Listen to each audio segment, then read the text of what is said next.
The silence at Epsilon Deep Space Listening Station was deafening. Not the true absence of sound. The environmental systems hummed continuously. Computer fans whirred, and the occasional footsteps echoed down metal corridors. But rather the overwhelming quietude of space itself, broken only by the static and radiation that the station's sophisticated equipment translated into audible waves for human analysis. For most of the crew, this background noise was just that, background. For Alara Vance, it was a symphony. "There it is again," she muttered, adjusting her custom headset. Her fingers danced across the touchscreen interface, isolating frequency bands that no one else at the station bothered to examine. Same pattern, same timing. It's not random. "Talking to yourself again, Vance?" The voice of Technical Officer Dawson broke her concentration. He stood in the doorway of her workspace, a cramped room off the main monitoring deck that she had slowly converted into a personalized audio lab, much to the annoyance of station administration. "Just working," Alara replied without looking up. "On the ghost frequencies again?" Dawson's voice carried the familiar tone of amused tolerance. "Commander Cito wanted me to remind you that quarterly reports are due tomorrow. He needs actual data, not, what did he call it? Speculative audio phantoms." Alara removed her headset and swiveled in her chair to face Dawson. At 32, she was the youngest senior audio engineer ever assigned to deep space monitoring. Brilliant, methodical, and utterly devoted to her work. Qualities that had fast-tracked her career but made personal connections difficult. Her dark hair was perpetually secured in a practical ponytail, her blue eyes intense and constantly searching, as if they could somehow see the sound waves she studied. "They're not phantoms," she said, the frustration evident in her voice. "The patterns are real, Dawson. Just because they don't register on standard equipment doesn't mean they don't exist." Dawson sighed. "Look, no one questions your expertise. You're the best audio engineer in the program. But you've been talking about these spectral artifacts for 6 months, and you haven't been able to produce a single recording that anyone else can verify. That's because everyone insists on using standard filters." Alara gestured to her customized equipment. "The conventional systems filter out exactly what I'm trying to isolate." "Right." Dawson nodded with exaggerated patience. "Well, Commander Cito asked me to mention that your requested leave has been approved. 2 weeks, starting after the quarterly review. He thinks some time away from the station might be beneficial." Alara's jaw tightened. "I don't need leave. It wasn't a suggestion, Vance. You haven't taken time off in over a year." He softened his tone. "We're concerned. You've been working 18-hour shifts, sleeping in your lab. You jump every time someone walks in." "I'm fine." The commander disagrees. So does Dr. Lin. Medical Officer Lin had been watching Alara with growing concern, documenting what she termed potential signs of auditory hallucinations induced by isolation stress. After Dawson left, Alara reapplied her headset, her hands trembling slightly with anger. 6 months of meticulous observation, careful documentation, and custom filter development, and her colleagues still thought she was suffering from some kind of space-induced psychosis. What they couldn't understand was the precision of the pattern she detected. Not random static or cosmic background radiation, but structured, almost rhythmic modulations that seemed to flow beneath the ocean of cosmic noise. Sometimes, when she adjusted her filters just right, the patterns almost sounded like conversations, distant, incomprehensible exchanges in a language of pure tone and vibration. The Epsilon station orbited in the shadow of Titan, Saturn's largest moon. Its primary mission was to monitor deep space for any signs of non-terrestrial communication while utilizing Titan's bulk as a natural shield from Earth's electromagnetic noise. It was the perfect listening post, isolated, sensitive, and designed specifically to detect the faintest signals from the cosmos. The station itself was a testament to minimalist engineering, all function, no frills. A central hub connected to 4 extended arms, each dedicated to different scientific purposes. The crew of 12 specialists lived in tight quarters, their lives organized around shift rotations and research schedules. Commander Cito ran the station with military precision, emphasizing the importance of their mission despite years without significant findings. Alara's technical role involved maintaining and optimizing the station's audio receiving systems. In practice, she had expanded her responsibilities, developing specialized filtering algorithms that she claimed could detect subtle patterns in what the standard equipment dismissed as cosmic background noise. Tonight was a routine deep space scan targeting an apparently empty nebula in the Cepheus constellation. Alara was alone in the monitoring room, having volunteered for the night shift as usual. Her colleagues were either sleeping or relaxing in the station's small recreation area. She loaded her custom filter package, the latest iteration of software she'd been refining for months, and initiated the scan sequence. The standard readouts showed nothing unusual. Normal radiation levels, expected cosmic microwave patterns, no anomalous energy signatures. But through her specialized headset, Alara heard it. The undercurrent of organized sound beneath the chaotic noise. Tonight, it seemed stronger, more defined. She adjusted the filter parameters, pushing them further than ever before. The algorithms were designed to isolate and enhance the patterns she'd been tracking, filtering out the cosmic static that masked them. What happened next would change everything. The custom filters suddenly overloaded. Instead of dampening the background noise to isolate the patterns, they amplified everything at once. Alara yanked the headset away as a cacophony of sound blasted through the speakers. For 3 seconds, she would later verify the exact duration from the system logs. The filters malfunctioned catastrophically. But in those 3 seconds before the system's safety protocols kicked in and reset the audio processors, Alara heard them. Voices. Clear, complex, utterly alien, yet unmistakably communicative. Not the random patterns she had been tracking, but actual language.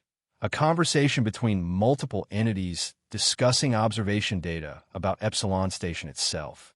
As the system reset, the voices vanished, leaving Alara frozen in her chair, heart pounding. The station's logs showed only a minor energy surge, nothing that would normally merit attention. She replayed the recorded audio from the system. Nothing, just the usual cosmic background noise. The voices weren't in the recording, or if they were once again masked by the static, invisible to standard detection methods. Alara realized the truth in that moment. The noise she had been obsessing over wasn't noise at all. They were beings, entities of some kind, existing just beyond human perception, communicating constantly all around the station. Her custom filters hadn't been isolating random patterns. They'd been accidentally tuning into conversations never meant for human ears. And now she knew they were there, watching, discussing, analyzing. Perhaps they had been doing so for years, decades, centuries, studying humanity while remaining conveniently invisible and inaudible. With trembling hands, Alara shut down the standard filters entirely. She would listen directly from now on. She would find them again, understand them, and somehow she would prove they existed. For the next 2 weeks, Alara worked in near isolation, modifying the station's sensors and microphones based on the frequencies she had experienced during the filter overload. She reprogrammed detection algorithms, adjusted sensitivity thresholds, and spent every free moment listening, truly listening, to the symphony of sounds that surrounded the station.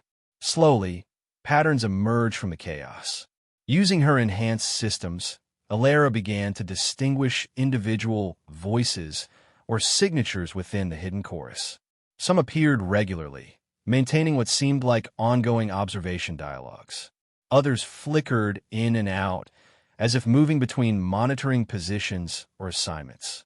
She started keeping detailed notes, cataloging different frequency patterns and their occurrences. Through painstaking analysis of fragments of conversations, she began to piece together information about these invisible observers. They called themselves something that her mind translated as Seleni, a term that appeared repeatedly in their communications and seemed to reference their nature as silent, unseen watchers. They existed slightly out of phase with conventional reality, vibrating at frequencies that standard technology couldn't detect. The Sileni appeared to be dedicated observers of evolving species, studying passively without interference. Their primary sense seemed to be auditory/vibrational rather than visual, perceiving the universe through complex patterns of sound and resonance. They communicated by somehow bypassing conventional electromagnetic detection, existing in a perceptual blind spot of human technology.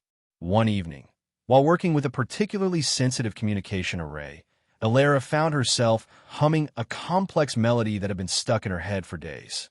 The tune wasn't from any song she knew.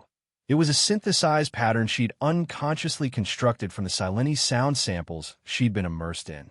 As she hummed, adjusting the array's calibration settings, something changed in the ambient background frequencies. A sudden shift, almost like a held breath or a moment of attentive stillness. Alara's fingers froze above the console. Years of audio engineering had trained her to notice the subtlest changes in sound patterns. This wasn't random. Someone, had reacted to her humming. The shift localized near her workstation, a particular spot about 2 meters to her left where the background vibrations had altered, creating what her trained senses perceived as a pocket of focused silence amidst the usual ambient noise. A Sileni observer had approached her work area. Alara's heart raced. After weeks of passive listening, the opportunity for actual contact suddenly presented itself. She recalled a simple term she'd heard repeatedly in their communications, what she believed might be a greeting or identification request. Barely above a whisper, she spoke the word, "Resonator." The effect was instantaneous. The pocket of silence exploded into a burst of vibrational patterns: surprise, alarm, confusion. Then it vanished completely, the background frequencies returning to normal as the observer apparently fled. Alara sat motionless, processing what had just happened. She hadn't just heard them. She had spoken to them directly on their frequency. She had confirmed their existence and her ability to perceive and interact with them. And in doing so, she had just shattered their most fundamental assumption, that they were completely undetectable by the humans they observed. The silent community of Sileni fell into carefully controlled chaos.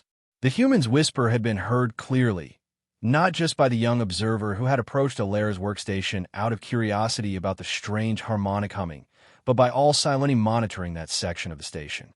The word resonator, a close approximation of their term for a communicating member of their species, had been pronounced with surprising accuracy, its frequencies carrying perfectly across the perceptual barrier they had always believed impenetrable. The implications cascaded through their community.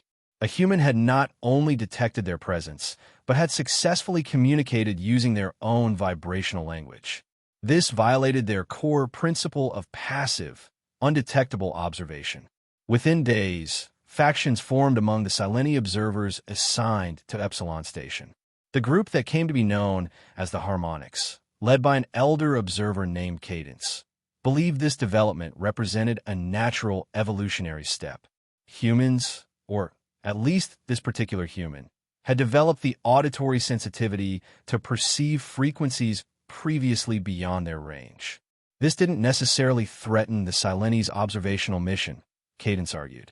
It might even present an opportunity for cautious interaction, perhaps allowing the Sileni to learn from humanity's direct, physical interaction with the universe, an experience that the more vibrational-based Sileni existence lacked. We have observed many species develop new perceptual abilities. Cadence communicated to the community through precise vibrational patterns. The human Alara Vance appears uniquely sensitive to frequencies we believed imperceptible to their kind. This is not a threat, but potentially a bridge between different modes of experiencing reality. The opposing faction, the Dissonants, viewed Alara's detection as an anomaly and a serious threat. Led by a rigid, traditional observer called Static, they feared exposure would destroy their purpose and contaminate their culture through direct contact with a noisy, chaotic species. This human represents a dangerous aberration.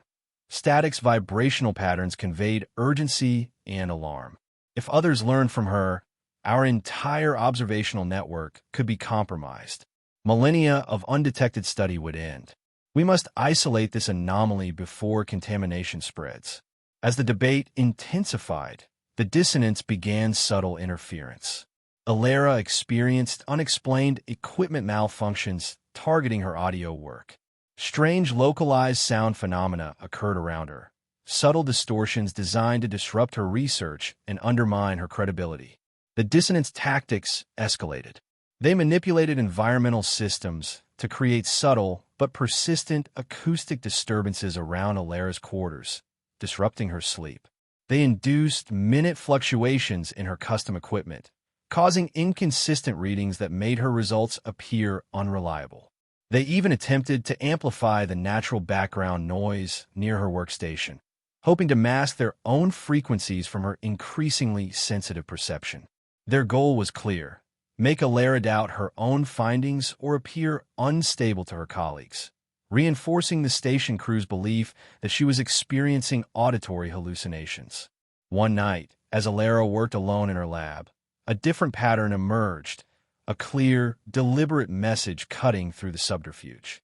Unlike the chaotic interference of the dissonance, this communication was focused, measured, and directed specifically at her. Human listener, the pattern translated in her mind. Danger approaches. You hear truth. Startled, Alara adjusted her equipment to better isolate the pattern. Who are you? She whispered. Cadence, came the reply, the vibrational pattern carrying a sense of age and measured caution. Leader of those who accept your hearing. Others fear you, seek to silence you. Over the next hour, through a halting exchange of simple terms and concepts, Cadence confirmed the existence of the factions among the Sileni and warned Alara that the dissonants were growing more aggressive in their efforts to discredit her. Must find ally, Cadence advised. Human evidence needed. Alara understood. Her perceptions alone wouldn't be enough. She needed to convince at least one other crew member of the Sileni's existence. The next morning, Alara approached Dr. Rachel Lynn, the station's medical officer. Among the crew, Lynn had shown the most concern for Alara's well-being rather than simply dismissing her claims as delusions. I need you to listen to something, Alara said, placing a data pad on Lynn's desk. It's a compilation of recordings I've enhanced using my custom filters. Dr. Lynn raised an eyebrow, but nodded. Alara, you know I've been concerned about. Just listen, please. The recording contained fragments of Sileni communications that Alara had managed to isolate and enhance. Without context, they still sounded largely like unusual patterns of static and tonal shifts, but Alara had added visual waveform analysis, showing the mathematical precision and recurring structures that couldn't be explained by random cosmic noise. Dr. Lin studied the patterns with professional detachment. These are certainly structured, she admitted, but that doesn't necessarily indicate intelligent communication. Natural phenomena can produce remarkably ordered patterns.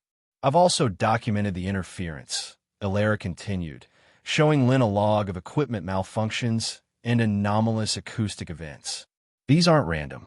They specifically target my work, especially when I make progress in isolating these frequencies. Alara, Lynn said gently, you know how this sounds. Like I'm paranoid, seeing patterns where none exist, attributing intent to coincidence. Alara met Lynn's gaze. I know exactly how it sounds, Doctor. That's what makes this so difficult. Something in Alara's calm, measured tone gave Lynn pause. This wasn't the frantic insistence of someone in the grip of delusion. It was the frustrated determination of a scientist whose evidence was being ignored. Let's say, hypothetically, that you're right, Lynn said carefully. What would you need to prove it? Access to the main deep space transmitter, and your help monitoring biological readings when I attempt contact. Lynn's eyes widened. Contact? Alara, even if these patterns are artificial, broadcasting could violate first contact protocols. They're already here, Doctor. They've been observing us for who knows how long. I'm not initiating contact. I'm acknowledging contact that's already occurred. Lynn didn't agree immediately, but she didn't refuse either. I'll review your data more thoroughly. If, and that's a significant if, I find it compelling enough, we could discuss next steps. It wasn't full support, but it was a start, a small crack in the wall of disbelief surrounding Alara. As she left the medical bay, she didn't notice the subtle distortion in the air behind her, a ripple of vibrational patterns as a dissonant observer transmitted a single message to Static. The human seeks allies. Intervention must accelerate. The dissonance, led by Static, convened in a vibrational conference that would be completely imperceptible to human senses, with the notable exception of Alara Vance. The contamination spreads, Static communicated. The human has approached another with evidence. Our subtle interventions have failed to discourage her. We must take more direct action. What do you propose? Asked another dissonant observer. A localized sensory overload field, Static replied. We can use our collective vibrational abilities to create a concentrated zone of perceptual distortion around the human. To her alone, it will create a cacophony of overwhelming sound across the frequency ranges she has become sensitive to. The effect, a third dissonant inquired. Temporary, but severe. It will effectively render her deaf to our frequencies and potentially cause neural disruption that will manifest as obvious instability to her colleagues. When she reacts to a sound assault that no one else can perceive or measure, her credibility will be permanently damaged. The plan was approved. The dissonants would coordinate their efforts to create a vibrational attack focused specifically on Alara's enhanced auditory sensitivity. Meanwhile, Cadence had been monitoring these developments with growing concern. The elder Sileni had never before witnessed such drastic measures proposed against an observed species. The traditional Sileni way was non-interference, passive observation only. What Static proposed was, by their standards, an unprecedented act of aggression. That night, as Alara worked late in her lab, Cadence risked direct communication again. Danger imminent. The vibrational patterns formed clear concepts in Alara's mind. They planned to harm your perception, create overwhelming noise only you will hear. Alara tensed. When? Soon. Hours, perhaps less. How can I protect myself? She asked, keeping her voice to a whisper. There is a way, Cadence replied. Not to defend, but to reveal. The station's deep space transmitter, if calibrated to the resonant frequencies I can teach you, could create a vibrational echo effect.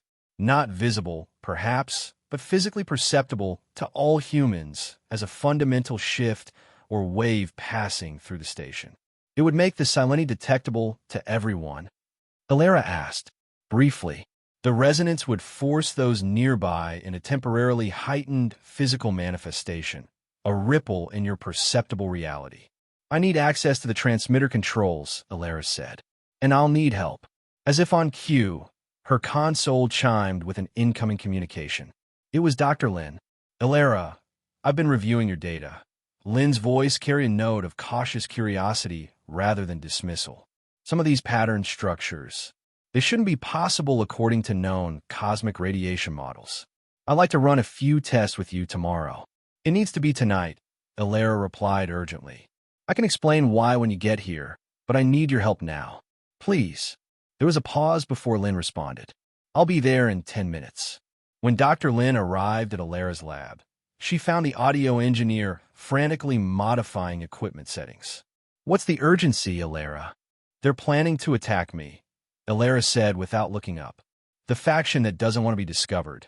They're going to create some kind of sensory overload targeted specifically at the frequencies I can perceive. Lin's expression shifted from curiosity to concern. Alara, I know how it sounds, Alara interrupted, but I need you to trust me just enough to help me test something. If I'm wrong, you'll know it immediately, and you can call in Commander Cito and have me relieved of duty. But if I'm right, if there's even a chance I'm right, we need to act now. Dr. Lin studied Alara's face, noting the clear eyes and steady hands despite the urgency in her voice.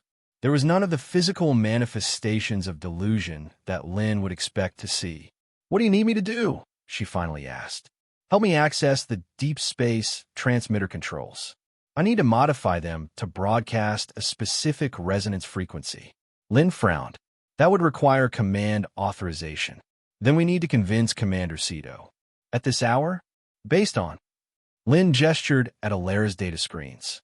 Alara's shoulders slumped momentarily. Then she straightened. You're right. We don't have time, and we don't have enough evidence yet. She turned to her console. But there's another way. We can route a modified signal through the internal environmental systems.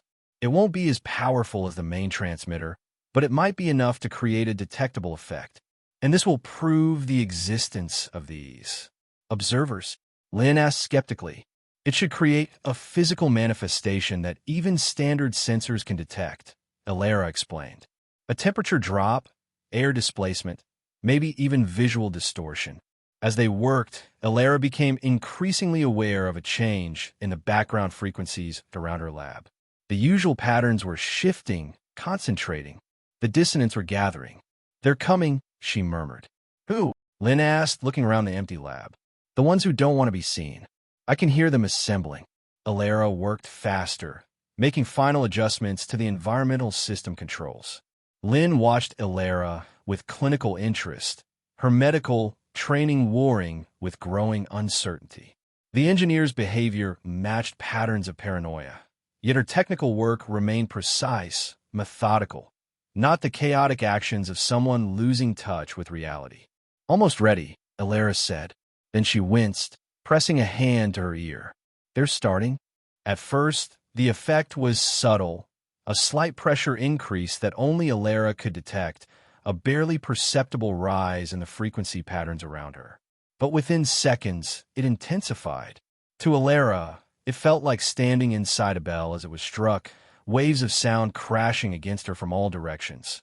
Piercing, disorienting noise that existed only in the specialized frequencies she had become attuned to. She staggered, gripping the edge of the console for support. Alara. Lynn moved quickly to her. Sighed. What's happening? Can't you hear it? Alara gasped, knowing the answer was no. To Lynn and any monitoring equipment in the lab, nothing had changed. The attack was precisely targeted to frequencies only Alara could perceive. Through the assault of sound, Alara forced herself to focus on the console, making the final command inputs. Her vision blurred as the vibrational attack intensified, designed to overwhelm her neural pathways and make her appear to be having a seizure or mental break. Now, she managed to say, her finger hovering over the activation control. Monitor. Readings. Dr. Lin quickly pulled up environmental sensor data on a nearby screen, still uncertain what she expected to see. With the last of her coordinated motor control, Alara activated the modified signal through the station's environmental systems. What happened next would forever change humanity's understanding of their place in the cosmos. The signal Alara had designed wasn't a message, but a pure resonant frequency pattern derived from the Sileni's own background symphony, amplified and broadcast through the station structure itself. Everyone in Epsilon Station felt it, a deep, thrumming vibration that seemed to come from everywhere at once, passing through the station like a wave. Not threatening, but unmistakably present and decidedly non-random. Sensitive equipment throughout the station registered the resonance pattern. Structural sensors detected harmonic vibrations that matched known natural phenomenon. Temperature sensors recorded localized drops of several degrees in seemingly random locations throughout the station. Gravity detectors registered brief anomalies in mass distribution that defied explanation. But most dramatic was the effect on the Sileni themselves. The broadcast forced those nearby, both harmonics and dissonance, into a more perceptible state of resonance. The air around Alara's lab seemed to shimmer, like heat waves rising from hot pavement. Localized distortions and light refraction created visible ripples in the air, and cold spots formed where the Sileni observers were concentrated. The sensory attack on Alara ceased immediately as the dissonants recoiled from their sudden partial manifestation in perceptible reality. Dr. Lin stared wide-eyed at the environmental readings, then at the visible distortions in the air of the lab. What am I seeing? She whispered.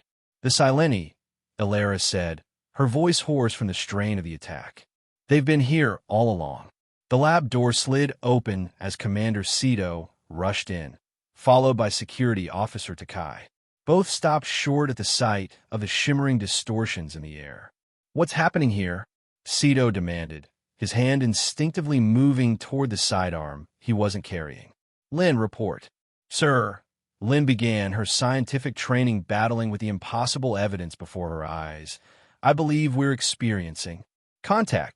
The shimmering intensified in two locations, one near Alara, the other near the lab entrance. The air seemed to thicken, creating vague, translucent outlines of elongated forms that pulsed with subtle patterns of light and vibration. "Cadence," Alara said to the form near her. "And static," she added, looking toward the entrance. Takai raised his security scanner. "Commander, I'm detecting complex energy patterns. Non-random.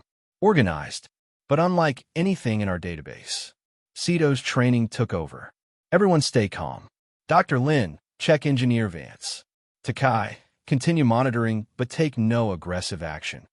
He addressed the shimmering forms directly. "This is Commander Sito of Epsilon Station. We mean no harm. Can you communicate with us?" A complex series of vibrations emanated from the forms, unintelligible to everyone except Alara. "They're speaking," she explained, "but in frequencies and patterns that human hearing normally filters out. I can translate, I think. Roughly." What followed was a tense but remarkable exchange. Alara served as interpreter between the partially manifested Sileni and the astonished station crew. Cadence, speaking for the harmonics, confirmed their nature as observers who had studied numerous evolving species across the galaxy for millennia. They existed primarily as vibrational entities, perceiving and interacting with reality through frequency patterns rather than matter as humans understood it. Static, representing the dissonance, reluctantly acknowledged their presence, but expressed deep concern about the violation of their observational protocols. The schism caused by Alara's unique auditory perception had forced them into this unprecedented situation. "They've never been detected before," Alara explained to Commander Sito. "Their entire society is built around the principle of undetectable observation. My ability to hear them challenged their most fundamental assumptions." "And the attack on you?" Dr. Lin asked, a desperate attempt to preserve their anonymity. Alara replied after listening to Cadence's explanation. "By overwhelming my auditory system, they hope to make me appear unstable and discredit my discoveries." Commander Sito, ever the pragmatist, focused on immediate concerns. "Do they pose any threat to the station or Earth?" After a brief exchange of vibrations, Alara shook her head. "No, they're observers only. They've never interfered with human development and had no intention of revealing themselves. This situation is as unprecedented for them as it is for us." "Then what happens now?" Sito asked, addressing the question to both Alara and the shimmering forms. Cadence's response, translated by Alara, was simple. "A new frequency of understanding begins." 6 months later, Epsilon Station had been fundamentally transformed. What had once been a lonely outpost monitoring the silent depths of space was now the nexus of humanity's first ongoing contact with a non-terrestrial intelligence. Alara Vance, once dismissed as suffering from auditory hallucinations, now led a small research team dedicated to Sileni communication and interaction. Her custom filters and detection methods had been refined into technology that could partially detect the Sileni presence, though not with the natural sensitivity Alara possessed. Not all humans could hear the Sileni, but equipment based on Alara's original filters and broadcasting principles could detect their presence and translate their vibrational language into forms humans could perceive. The Sileni remained largely invisible, but were now acknowledged entities with whom limited communication was possible. The Harmonics, led by Cadence, had embraced this new era of cautious contact, seeing it as an evolutionary step in their observational mission. Many of the dissonants, including Static, had initially withdrawn from Epsilon Station in protest, but some had gradually returned, accepting the irreversible change in their relationship with humanity. Earth governments had responded to the news with predictable mixture of wonder, fear, and political maneuvering. Scientific teams clamored for access to Epsilon Station, while military strategists worried about the implications of beings who could observe undetected. Religious leaders debated the theological significance of entities that existed beyond conventional perception. Through it all, Elara found herself in an unexpected role, not just as a pioneering communication specialist, but as a bridge between fundamentally different modes of experiencing reality.